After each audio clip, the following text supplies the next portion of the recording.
নমস্কার, আশার আলো একটি ব্লগে আপনাদের স্বাগত। আজ আমি দেশি কচি মুরগির পাতলা ঝোল রান্না করব। তার জন্য 1 কিলো পরিমাণে আমি দেশি মুরগি নিয়েছি। দেশি মুরগির মাংসের মধ্যে আমি আদা, পেঁয়াজ, রসুন বাটা, লঙ্কার গুঁড়ো, ধনে গুঁড়ো, জিরে গুঁড়ো, কাঁচা তেল সমস্ত দিয়ে আমি ভালো করে ম্যারিনেট করে নিলাম। ম্যারিনেট করার সময় আমি একটা পেঁপে টুকরো করে এবং আলু টুকরো করে দিয়ে দিয়েছিলাম।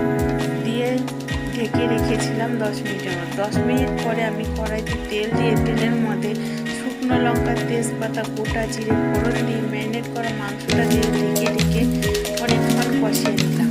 ভালো করে কষানো হয়ে গেলে তার মধ্যে জল দিয়ে ঢেকে আরও কিছুক্ষণ ঢেকে রান্না করব।